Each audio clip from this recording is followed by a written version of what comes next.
Selamat pagi Oma Opa, Bapak Ibu, serta saudara-saudari yang terkasih dalam Kristus.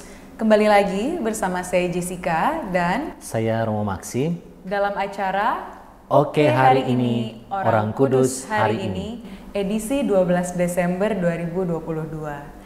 Selamat pagi Romo Maksi. Selamat pagi Jessica. Apa kabar Romo? Baik, puji Tuhan. Puji Tuhan, baik. Sehat ya Romo ya? Sehat tentu saja. Luar biasa. Nah Romo, pada hari ini 12 Desember kita memperingati orang kudus, yaitu seorang Santa Perawan Maria dari Guadalupe. Betulkah Romo? Betul. Oke, ini nama daerahnya mungkin untuk beberapa orang masih banyak yang belum familiar ya Romo, termasuk diri saya sendiri. Jadi ingin bertanya lebih dalam nih mengenai sosok orang kudus hari ini. Siapa sih beliau ini Romo? Baik. Gereja itu mengenal beberapa kisah penampakan Bunda Maria. Mungkin kalau orang yang sudah kenal sangat luas itu penampakan Bunda Maria di Lourdes atau di Fatima. Iya. Tapi itu abad ke-18, ya abad ke-19, abad 20. Tapi yang lebih tua dari itu ada penampakan Bunda Maria di daerah yang namanya tadi sudah disebutkan, penampakan Bunda Maria di Guadalupe. Itu di Meksiko, di daerah Meksiko, Amerika. Dan ini pada abad ke-16, tepatnya di tahun 1531. Kisah penampakan Bunda Maria di Guadalupe itu berawal dari kehadiran waktu itu pada abad ke-16, awal abad ke-16, tahun 1521, itu Hernan Cortes, seorang dari Spanyol yang pergi untuk mengembara dan sampai dengan di wilayah Amerika. Dari Spanyol mereka sampai di wilayah Amerika dan menemukan daerah Meksiko. Lalu sambil dia mencari katakanlah kekayaan dan lain sebagainya, termasuk juga menyebarkan agama dan menyebarkan agama Katolik di wilayah suku Indian Aztec yang ada di Meksiko waktu itu. Bayangkan saja pada waktu itu abad ke-16, zaman dulu banget. Sehingga ketika itu ada seorang pria yang kalau dalam bahasa Indonesia diterjemahkan dari bahasa asli suku Indian waktu itu, suku Indian Aztec, itu Cuauhtlacoatzin, yang artinya elang bernyanyi. Itu dalam bahasa setempat dia. Dia juga termasuk salah satu orang yang percaya dan memeluk agama Katolik yang disebarkan pada waktu itu. Sehingga ketika dia masuk dan dibaptis sebagai seorang Katolik, dia memilih nama Juan Diego. Lalu terjadi pada tahun 1531, tahun di mana terjadi penampakan Bunda Maria dari Guadalupe ini, dilukiskan bahwa Juan Diego ini ketika dia berumur 50 tahun, dia hendak ikut misa. Pada waktu itu awal bulan Desember, dia hendak ikut misa dan menempuh perjalanan, dilukiskan sekitar 3 kiloan dia harus berjalan kaki ke gereja tempat dia harus ikut misa. Dalam perjalanan itu, di sayup-sayup dia mendengar ada suara nyanyian, seorang wanita. Dan dia tertarik karena suara nyanyian itu bagus sekali. Lalu dia penasaran, dia mau cari tahu di mana suara nyanyian ini. Dia berhenti dan dicari dan naik sebuah bukit, dan di situ dia melihat seorang wanita yang sangat cantik yang sedang menyanyi. Lalu dia bertanya, ini siapa ini? Dan bertanya pakai bahasa suku Indian waktu itu, Nuhatel namanya, dan perempuan itu memperkenalkan dirinya sebagai Bunda Maria. Saya ini perawan Maria. Dan waktu dia dengan awal baru iman Katolik, dan dia penasaran ini siapa. Dan ketika Bunda Maria itu menyampaikan bahwa waktu itu kau pergi ke Uskup Meksiko waktu itu untuk menyampaikan bahwa saya minta di tempat ini dibangun sebuah gereja untuk menghormati Bunda Maria.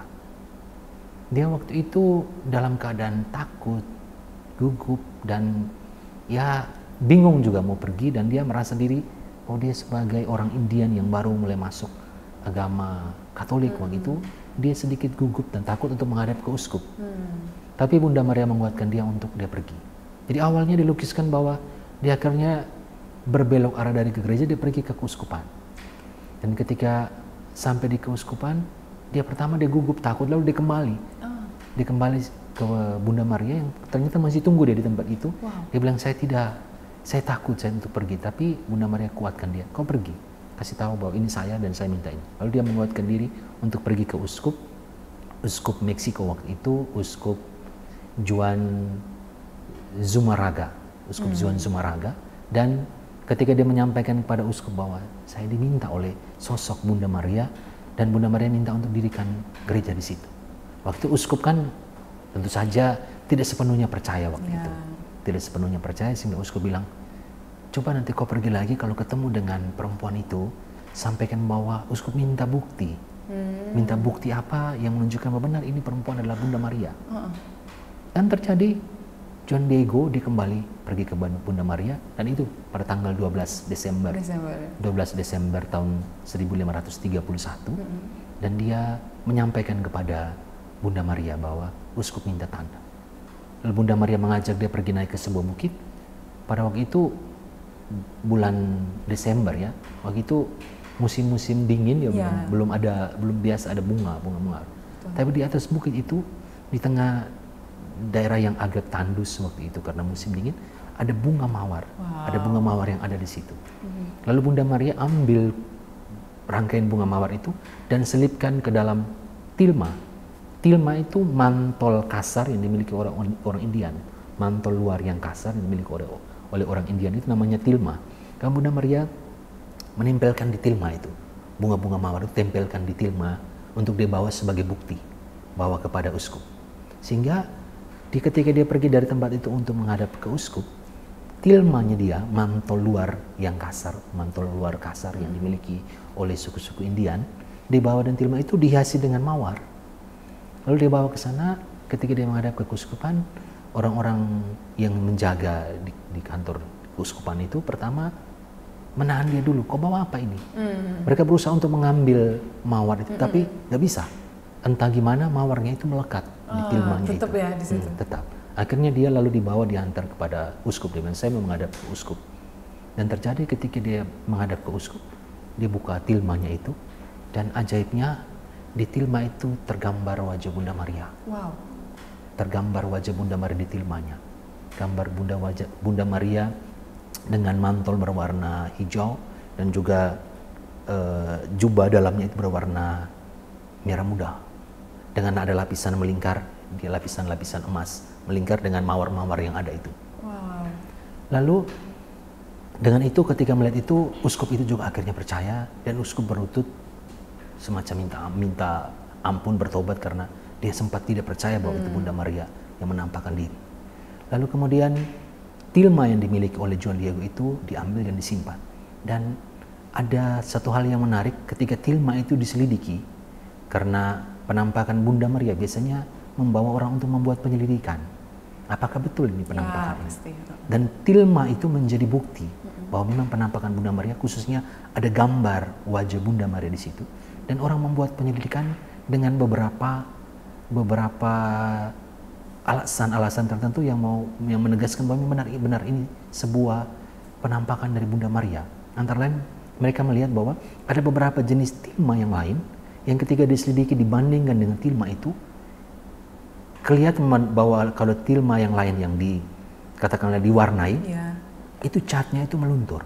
Bayangkan dari abad ke-16, waktu itu tahun 1531, tilma yang lain yang dikasih warna dengan cat itu dia luntur. Sedangkan itu orang susah untuk mengetahui bahwa ini dicat atau gimana, karena dia rapat betul dengan bahan mantel itu. Lalu ciri yang lain adalah orang melihat bahwa ketika diselidiki dengan kaca pembesar di gambar-gambar yang ada di tilma, mereka fokus kepada bola mata dari gambar Bunda Maria itu, dan mereka temukan di dalam bola mata itu ketika diperbesar dengan teknologi yang lebih modern beberapa ratus tahun kemudian, dengan teknologi yang lebih modern, orang bisa menyerut, dan di dalam pupil mata Bunda Maria sebelah kanan itu ada tiga sosok orang yang waktu itu hadir, sehingga orang percaya bahwa memang ketika Juan Diego datang untuk menampakkan diri kepada uskup, ketika itu Bunda Maria juga hadir, sehingga ada pantulan tiga orang yang hadir waktu itu ke matanya, ke mata Bunda Maria. Tiga orang yang hadir waktu itu ada Juan Diego itu yang pemilik tilma, lalu uskup, dan juga ada satu orang yang bernama Juan Gonzales, dia sebagai penerjemah untuk uskup karena dia datang, Juan Diego datang dengan bahasa Indian setempat, sehingga ada penerjemah. Jadi ada 3 sosok orang di pupil mata Bunda Maria, sehingga itu diyakini ketika Bunda Maria datang itu dia bukan hanya hadir dalam tilma, gambarnya itu dalam tilma, tapi dia sendiri hadir, sehingga pantulan 3 orang itu ada di dalam pelopok matanya. Itu diselidiki secara ilmiah diselidiki untuk dilihat benar nggak ini ada penampakan ini, sehingga akhirnya orang percaya ada penampakan itu, lalu mereka mendirikan gereja Bunda Maria dari Guadalupe di kota Meksiko yang berdiri sampai dengan sekarang. Lalu pada tahun 1945 Paus Pius ke-12 menetapkan Bunda Maria dari Guadalupe sebagai pelindung negara Amerika, benua Amerika termasuk di Meksiko. Wow. Itu kisah tentang Bunda Maria, penampakan Bunda Maria dari Guadalupe. Jadi kalau sekarang mungkin orang lebih kenal Fatima, Lourdes, tapi sebelum itu di abad ke-16 sudah ada penampakan Bunda Maria dari Guadalupe. Luar biasa, Romo. Dan ini saya penasaran, apakah sampai sekarang masih ada tilma itu? Ada. Itu di gereja Bunda Maria dari Guadalupe, tilmanya dipasang di gereja. Oh, masih ada. Aduh, pengen ngelihat langsung. Rasanya kayak berarti memang penampakan yang ada di tilma tersebut, Bunda Maria pun hadir pada saat itu ya, Romo ya. Dan memang mungkin sosok uskup pada saat itu juga mencerminkan diri saya atau mungkin siapapun di sini yang masih bertanya-tanya, yang masih kurang percaya apabila dia tidak melihat, dan itu juga bisa menjadi teguran pribadi sih buat saya untuk bahwa berbahagialah mereka yang tidak melihat namun percaya gitu ya, Romo. Dan mungkin memang banyak dari kita yang taunya penampakan Bunda Maria di Fatima, di Lourdes begitu. Dan dengan episode hari ini, tanggal 12 Desember ini, kita jadi menambah salah satu penampakan Bunda Maria yang jauh sudah terjadi sebelumnya ya, Romo ya, di abad ke-16 ini. Luar biasa, Romo. Dan mungkin dari kisah ini, kira-kira apa yang bisa Romo bagikan bagi kita, pesan yang bisa kita teladani di hidup kita sehari-hari, Romo? Baik, dari kisah yang kita peringati Santa Maria dari Guadalupe, kita bisa merenungkan kembali bahwa memang Bunda Maria itu dekat dalam kehidupan kita sebagai orang Katolik. Ada banyak perayaan liturgis dalam setahun tahun liturgi itu yang didedikasikan untuk menghormati Bunda Maria. Salah satunya juga yang hari ini dalam penghormatan atau peringatan kepada peristiwa penampakan Bunda Maria di Guadalupe di Meksiko, sehingga ini juga cara bagi kita untuk senantiasa menjadikan Bunda Maria itu kekuatan bagi kita, karena Bunda Maria hadir untuk bersama kita, berdoa untuk kita, bersama kita berdoa kepada Tuhan dengan perantaran putranya, Tuhan kita Yesus Kristus. Peristiwa penampakan hanya untuk memberikan penegasan bahwa kita tidak salah mengimani Bunda Maria sebagai orang yang membantu kita dalam doa-doa, untuk bersama kita berdoa kepada Tuhan dengan pengantaran Yesus Kristus. Kita tidak berdoa kepada Bunda Maria, kita berdoa bersama Bunda Maria. Kita berdoa bersama Bunda Maria kepada Tuhan dengan pengantaran Yesus Kristus, yang menjadi pengantarannya Yesus Kristus. Tapi Bunda Maria punya kehadiran kuat untuk kita, sehingga memperingati peristiwa penampakan Bunda Maria di Guadalupe di Meksiko memberikan kita kekuatan juga supaya kita senantiasa mendekatkan diri bersama Bunda Maria dalam doa-doa kita, sehingga doa kepada Bunda Maria bagi kita orang Katolik itu menjadi kekuatan. Doa bersama Bunda Maria untuk kepada Tuhan itu menjadi kekuatan kita. Bunda Maria selalu menjadi bunda kita, bunda yang membawa doa-doa kita kepada Tuhan. Luar biasa.